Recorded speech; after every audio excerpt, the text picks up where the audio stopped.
C'était le 30 septembre 2022.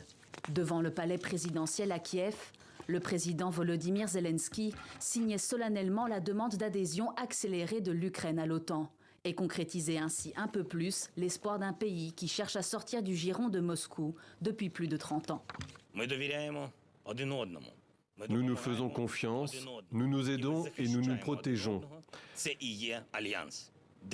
ce qu'est de facto une alliance. Aujourd'hui, l'Ukraine demande à la rejoindre de droit.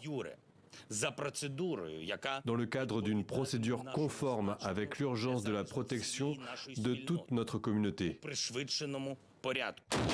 Mais depuis le début de l'invasion russe, les discussions autour de cette nouvelle adhésion restent vagues, car malgré les prouesses des troupes ukrainiennes sur le front et les relances de Volodymyr Zelensky au sommet de l'Alliance, l'Ukraine ne remplit pas un critère clé. L'Ukraine est en guerre, l'Ukraine quelque part est divisée puisque la Crimée a été annexée entre guillemets par les Russes, ils sont présents dans le Donbass. Et de toute façon, l'OTAN ne peut pas accepter en son sein un pays qui est en guerre, dans la mesure où le cœur même de l'OTAN, c'est la défense collective. Donc ça voudrait dire que l'OTAN, instantanément, serait obligée de se porter en soutien de l'Ukraine, c'est-à-dire d'aller faire la guerre en fait en Ukraine. Donc. Plutôt qu'une participation active, l'Alliance préfère développer son partenariat avec Kiev et lui fournir toute l'aide nécessaire pour reconquérir les territoires saisis par Moscou. Mais certains pays aimeraient en faire plus, notamment l'Europe centrale et orientale, qui estime que Kiev mérite d'ores et déjà sa place à la table des négociations.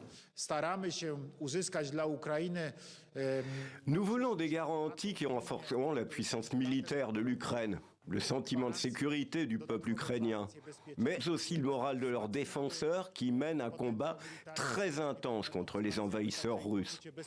Cela en guise d'introduction à la future adhésion entière de l'Ukraine à l'OTAN, ce en quoi la Pologne soutient fermement l'Ukraine. D'abord considérée comme un compromis pour la fin de la guerre, l'adhésion de l'Ukraine à l'OTAN dès que le pays redeviendra un État souverain semble désormais inéluctable. Personne ne va croire que demain, des accords qui seraient signés par la Russie et qui engageraient sa parole seraient viables et crédibles pour les Ukrainiens. Et quand on fait la somme des possibilités, on voit que la seule garantie de sécurité qui existe aujourd'hui en Europe, au sens large du terme, c'est l'OTAN et son article 5. Le prochain sommet de l'OTAN doit se tenir les 11 et 12 juillet à Vilnius, une réunion à laquelle l'Ukraine souhaite participer avec les mêmes droits que les autres pays membres.